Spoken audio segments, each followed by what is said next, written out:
kibancara ibadat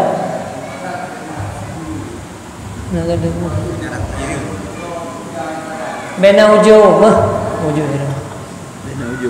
kibancara tanya udah ibadahnya bena rasa hireun. Yang pertama taingan bahwa tanyonyo ahli ibadahnya karena kehendak dari Allah, kan karena kehebatan dia. Berarti yang sabuk karunia Allah katanya. Hai beriman mentang gara-gara Allah pula ibadat. Berarti bersyukurlah uronyo dayo kagu jadikan dayo sebagai ahli ibadah. Sehingga je kurlain dayo.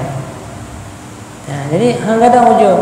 Jadi cara aja setiap budanya berhadapan dengan urang ingat gonyan lebih gede daripada dayo. Oh, dayo ti ahli ibadah, bener hana ahli ibadah.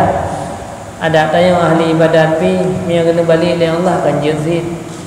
Gepegat gonyam tinggal hotel kerap meninggal ke ahli ibadat, gepegat tanya kali ahli ibadat. Jadi hana hireun tayang. Tayang sampai-sampai rendah daripada orang yang tak berhadapan. Jadi yang dia. Jadi sampai-sampai tanya hotel merumpak dengan orang supaya beribadah ujub orang lainnya tetap lebih gede daripada kita. Yang kita lihat. Wallah.